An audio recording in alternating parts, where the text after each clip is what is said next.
It's a very touching story. It also shows the love of Allah subhanahu wa ta'ala, the power of Allah subhanahu wa ta'ala.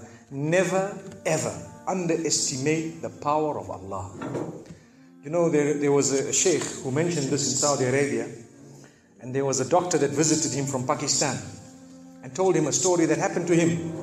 So he says, what happened to me? He says, the doctor who's speaking is a top neurologist. One of the top doctors in Pakistan, or, you know, a very, very good doctor, very hard to meet. It's said that perhaps you would have to wait months on end before you can get an appointment to see him. So what happened is, he says, I was flying from one city to another, a very busy man, flying quite often within the country and perhaps even outside. And he says, suddenly, the clouds built up. Huge clouds, and the lightning started striking, and it started pouring, and there was lots of turbulence, and one of the engines was struck, and it was damaged. So we had to land. And so what happened is, the landing was at a nearby little airport or a little strip and so on. And when they landed there, it was a remote area. How are you going to repair this aircraft? A few people who were on it, it was a small plane, they were, quite surprised because they landed it in such a remote place. No one's there to repair it. They would have to wait, definitely. So the doctor asks the captain or the pilot that, you know what, how long are you going to be? He says, no, we're going to be quite long. Well, I need to get to that area. Look, he says, it's just a 3-hour drive by vehicle. So why don't you just go by road? And you know, you can go there and get there. He says, okay, good idea, because this is going to take long. So he decides to go on one of the tri-shows, you know, in Pakistan, one of the areas, wherever it was, and he jumped in. And as they started progressing, the clouds built again. And the lightning was striking, and the rain started pouring. And it was pouring so much that their vehicle could not move much more because of the mud and because of everything else. And so it was quite an open area with a bit of farmland. And after a while they realized, look, we're not getting anywhere. There's a little house here. Why don't we just go there? We can read our salah. Perhaps we can, see, have a bit of a meal or whatever else. And they decided to knock the door. Strange people, strange land, far off, out in the rurals. And so he knocks the door, and he's got his little bag and everything, and he walks in. An old lady happened to answer the door after a while, and they spoke to her saying, look, this is what has happened, and we're going from so-and-so to so-and-so, and we just want a place, we want to read salah and so on. And she said, no problem, you can come in. She had a little musalla, a little sajjada, and she had a little baby on the side, or not a baby, but a child. And the child, every little while, she's actually checking on the child, and she's sitting on that musalla, making dua and reading her own salah. These people fulfilled their salah, did whatever they had to.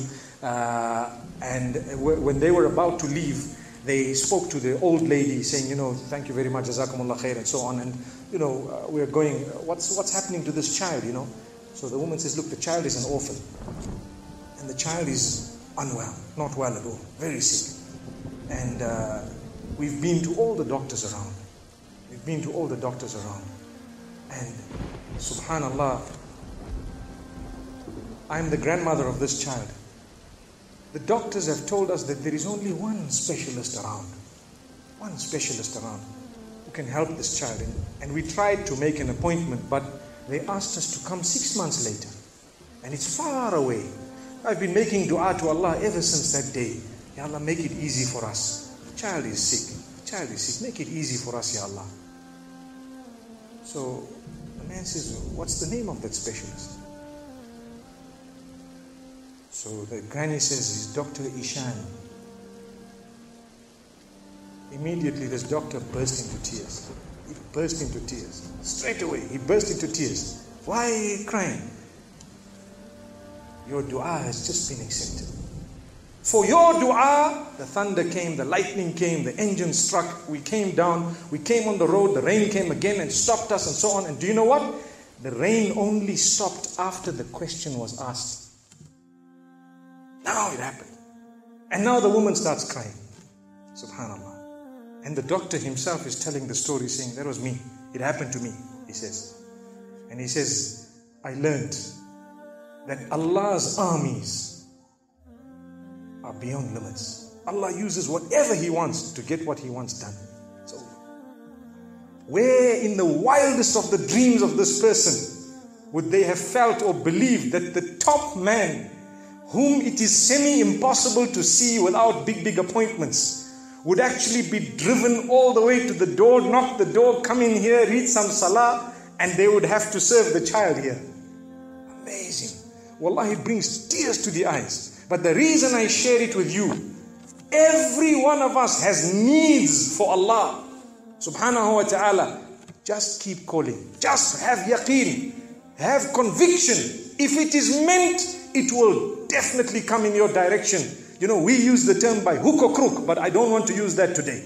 I want to tell you, by the mercy and power of Allah subhanahu wa ta'ala, it will happen. It will come to pass. May Allah subhanahu wa ta'ala bless us. May He open our doors. May He grant us all shifa. And may He make us firm believers that for Him, nothing is impossible. Wa sallallahu wa sallama wa baraka ala nabina Muhammad.